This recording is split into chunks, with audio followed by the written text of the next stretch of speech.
UP सरकार के cabinet minister आशीष पटेल आज बस्ती पहुंचे थे। तमाम कार्यक्रमों में उन्होंने शिरकत किया है और अब हमसे बात करने के लिए मौजूद है। आशीष जी, आज आप बस्ती पहुंचे, जिला यूनियन की मीटिंग हुई। विपक्ष के जो नेता भी वहां मौजूद थे, उनका कहना है कि उनकी बात नहीं सुनी गई और सब कुछ पास हो गया। देखिए, जो मीटिंग में मौजूद लोग थे, उन्होंने पूरी मीटिंग देखी है और जिनके पास कुछ कहने के लिए विषय नहीं होता है, तो उनका काम है आरोप लगाना, आरोप लगाते हैं। महाकुंभ भी चल रहा है, पूरी कैबिनेट ने कल स्नान किया। विपक्ष के लोग कह रहे हैं कि महाकुंभ को अब राजनीति का अखाड़ा बनाया जा रहा है। इसको लेकर किस तरीके से आप देखते हैं? महाकुंभ में आध्यात्मिक तौर से बहुत सारे पूरे विश्व से लोग आ रहे हैं और अपनी श्रद्धा को संगम में स्नान करके अपनी श्रद्धा को प्रदर्शित कर रहे हैं। तो मेरा तो स्पष्ट मानना है कि जिसकी जहां आस्था है, अगर वो आ रहा है तो उसमें दूसरे को आपत्ति नहीं होनी चाहिए और जिसको जैसी दृष्टि होती है वैसा वो देखता है। बिल्कुल सही आपने कहा। अखिलेश यादव तो यही कह रहे हैं कि जो पापी लोग हैं वही महाकुंभ में स्नान करने जा रहे हैं। उनका इशारा योगी सरकार की कैबिनेट। अब मैंने फिर आपसे कहा ना, जिसकी जैसी दृष्टि होती है वैसा वो देखने का प्रयास करता है और हम तो सिर्फ इतना कहेंगे कि इस कुंभ में पूरे विश्व से जो लोग आ रहे हैं वो अपनी आस्था के कारण आ रहे हैं, तो हमें उनको अपनी आस्था का सम्मान करने देना चाहिए। सारे लोग आ रहे हैं, करोड़ों लोग आए। अखिलेश यादव नहीं जा रहे हैं, वो कह रहे हैं कि वही लोग जा रहे हैं जिनको पाप अपना धुलना है। इस पे तो मैं कोई टिप्पणी नहीं करूंगा, क्योंकि जो लोग जा रहे हैं उनकी अपनी श्रद्धा है, उनकी अपनी आस्था है, तो हम तो हमेशा पॉजिटिव बात करते हैं। तो निश्चित तौर पे जो जहाँ है, जो जहाँ जाना चाहता है उसका वहाँ स्वागत है। खुद तो गए नहीं और मुलायम सिंह यादव जी की मूर्ति लगवा दिया वहां पे और लोगों से आह्वान कर रहे हैं कि उनके पास जाए, मत्था टेके, उनको भगवान के तौर पे वहां पे प्रस्तुत किया जा रहा है। देखिए, हम लोग इस तरह की विषयों पर कोई टिप्पणी करना मुझे उचित नहीं महसूस हो रहा है, लेकिन मैं इतना जरूर कहूंगा कि मुलायम सिंह जी एक सम्मानित व्यक्तित्व थे, हैं और रहेंगे।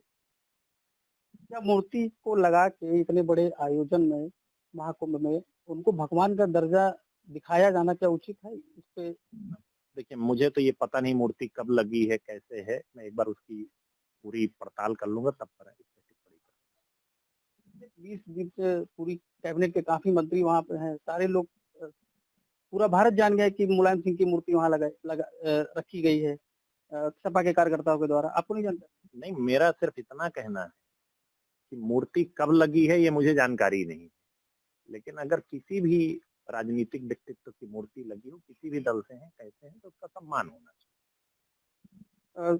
धर्म संसद होने वाला है 2 दिन के बाद और सनातन बोर्ड के गठन की मांग उठ रही है, तो क्या यूपी सरकार भी इस दिशा में कोई कदम उठाने वाली है? पहले आने दीजिए, मुझे इसके बारे में भी बहुत जानकारी नहीं, इसलिए मैं टिप्पणी नहीं करूँगा। सनातन बोर्ड को लेकर आप क्या सोचते हैं? मैंने कहा ना, पहले विषय आने दीजिए, जब विषय आएगा, चीजें सामने आएंगी, तब उस पर टिप्पणी की जाएगी।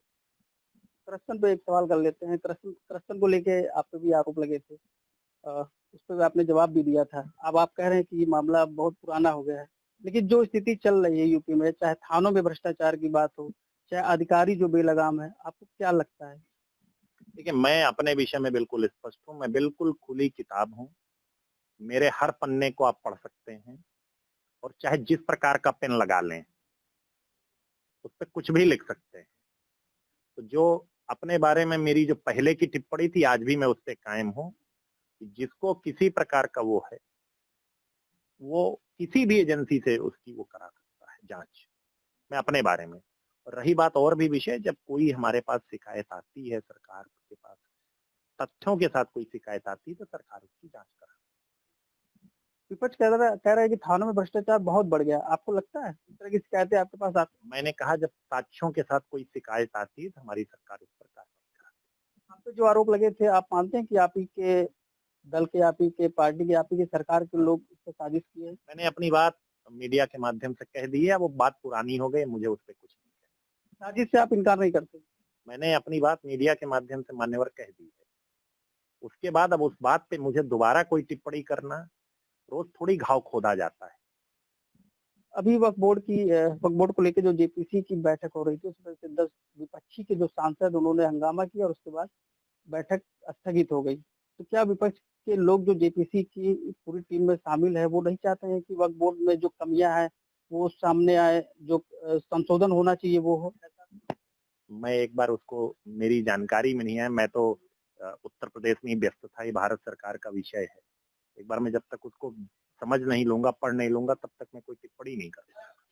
यूपी सरकार तो कह रही है कि लगभग 65% ऐसी जमीनें हैं जिसपे वक्फ बोर्ड ने जबरदस्ती अवैध तरीके से कब्जा कर रखा है।